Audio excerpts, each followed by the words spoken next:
Hello everyone, it's George from Ireland. Well, thank you for coming back to my channel. And this is commenting on what Zarah Sultana said. Now, she's a member of parliament for the as yet unnamed political party. Its placeholder is your party. So talk about being unable to run a piss up in a brewery. The party has been around for several months and they still haven't come up with a name. You know, they've asked people to write in, it could be Democratic Left, Social Justice Party, I don't know, left Democrats, what else, whatever you want to call it, the People's Party, blah, blah, blah. And so Jeremy Corbyn, the erstwhile leader of the Labour Party, who led them to a heavy defeat in 2019, he's involved in this party, as well as a political newbie, Zarah Sultana. So Corbyn's about 75 and she's about 30. So she was elected MP for Coventry South only last year, and she split from the Labour Party after only a few months to set this party up. Now, then she's had the chutzpah to say this is going to be the government party. Now, it's just risible. Having said that, she's at least realistic about timescales, saying this is a 40-year project. Now, I remember a few of these extreme left parties. There was a Socialist Labour Party set up by Arthur Scargill. Remember, he was the leader of the National Union of Miners in the 1984 strike. So he led them to catastrophe, and now there are no coal mines operational in the United Kingdom. Admittedly, it's not just because of him, it's because we moved to clean energy. So what was it about the far left and their love of pollution? Anyway, the mainstream left at least wants a cleaner air. And the right's often bad on climate change. But then there was, so they stood against Labour in 1997, and they got, was it 0.1% of the vote. There was a Socialist Alliance, which stood in 2001. They got about 0.2% of the vote. Then after the liberation of Iraq, there was George Galloway and his pro-Saddam Hussein merry mob, and the so-called Respect Party. And that went for about 10 years. That imploded. He was the only person ever elected for that party. Won some by-elections, Bradford North and so on. In the general election 2005, he won Bethnal Green and Bow, defeating sitting Labour MP Una King. What were the other far-left parties? And then his Workers' Party of Britain and so forth. So I've lived through a few of these, and they're lucky if they get a single MP. Now, your party is different and has at least 2 members of parliament. Some of the others have the Labour whip withdrawn, are on the edges of it. And now the blindingly obvious thing to do was to merge the Greens, failing to have an alliance with the Greens, have some sort of pact. You fight these seats, we'll fight those seats, something like that. But they wouldn't do it because they agree on the same agenda, plus they're environmentalists. But no, they're not going to do it. So Comrade Corbyn is going to lead them to a catastrophe. And then Tony Blair and others said that Labour will never win under Corbyn. Admittedly, 2017, they did much better than many people anticipated. They lost only 2 percentage points, which they thought, well, one more push 2019 will do it, but they fell back majorly, partly because of Brexit. So Corbyn, he's yesterday's man. I mean, it's mostly a youthquake, but he's elderly. I mean, I suppose youngsters can vote for a party led by somebody who's older, and they're always completely on for the liberation of Palestine. Now, Jeremy Corbyn, I have to give him his due. For about 50 years, long before it's fashionable, he said, no, we must have justice for Palestine, end the illegal occupation, no to oppression, stop racism. So goodness, so they think they're going to improve people's lives. So led by ordinary members, they want nationalization of just about everything. They want to build a lot of council homes, and they want to provide secure jobs, so then people won't employ you at all. I mean, Labour's Workers' Rights Bill has led to a rise in unemployment straight away, and so on. So there we go. So they've got about 800,000 in donations. They said that 20,000 people are signed up, but the Labour Party's got hundreds of thousands of people. Despite Labour's problems, Labour has an infrastructure. It's got some talented people, some experienced media savvy people, and all the rest of it. They're demonizing Nigel Farage. He's the most popular leader amongst working class voters.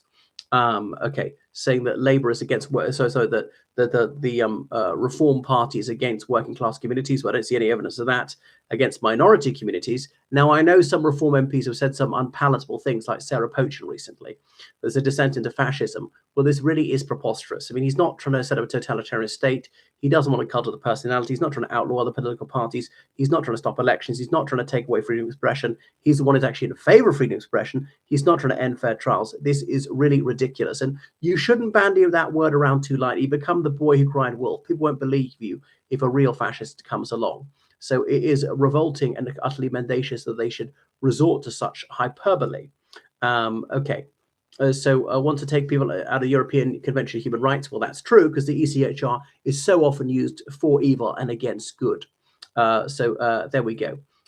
So how do they explain the way that Reform UK is far more popular than their party is, particularly with the working class? But anyway, she refuses to cooperate with the Green Party, which is why they're going nowhere fast. Now, it's true that Labour is in grave trouble. They're hemorrhaging votes, but they're going to Plaid Cymru, the Scottish National Party, the Green Party, the Liberal Democrats. They're not going to your party. But it's a fascinating moment, because for most of the last century, elections at Westminster level have been a two-horse race. It's either been Labour or it's been the Conservative. Now, there were some exceptions, for instance, like 1983, the Social Democratic Party Liberal Alliance, the SDP Liberal Alliance, when it really looked like it could go their way. You know, a year beforehand, they were ahead in the polls by quite some way. Partly there's the Falklands factor, but they came slightly behind Labour. 25% of the vote was in 23 seats, whereas Labour got 27% of the vote and 209 seats. So with 25% of the vote, the Alliance got something like 4% of the seats, whereas Labour, with as I say, 27% of the vote, got, was it 32% of the seats? So very inequitable. Okay, and then they fell a bit further back again in 1987, less of a three-horse race, but then it certainly wasn't.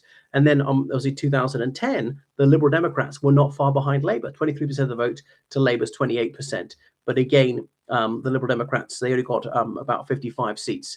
So they got, you know, about 9% of the vote or something. Whereas Labour on 28% of the vote, they got something like 34% of the seats, and so on. So, but this next time, it looks like anything can happen. Reform UK way out ahead. I mean, I think that dropped back a bit. Midterm, people tend to turn towards the minor parties. They're disaffected from Labour. They're utterly disappointed with the Conservative Unionist Party. It's going to take a long time for the Conservatives to recover.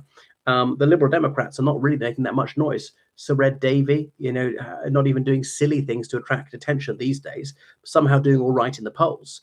But as they're the only major party, I mean, parties had a significant presence in Parliament for a long time, to be there, you think people go for them because, you know, Reform UK didn't even exist 5 years ago. Okay, most of them come from the Brexit Party. The Green Party was an extra parliamentary party for decades, had one MP for a few years, and that was it, and so forth. So you think the Liberal Democrats were the only serious Westminster party, and as there's disillusionment with the duopoly, Labour and Conservative, then that would accrue to the advantage of the Lib Dems. But, you know, that hasn't really transpired. But the parties are at neck and neck. So I think the next election, as I say, Reform UK will fall back. Conservatives always outperform the polls. Labour often underperform.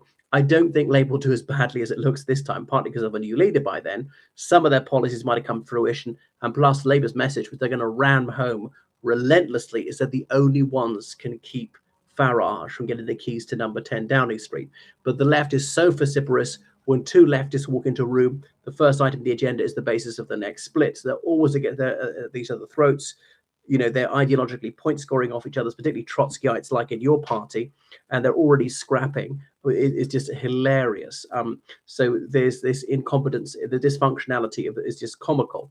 And that's why I don't see them being the government ever. I could be wrong. I mean, Labour will start doing better. They can hardly do worse, and so on. And plus, they won't have the money. They won't have that much media coverage.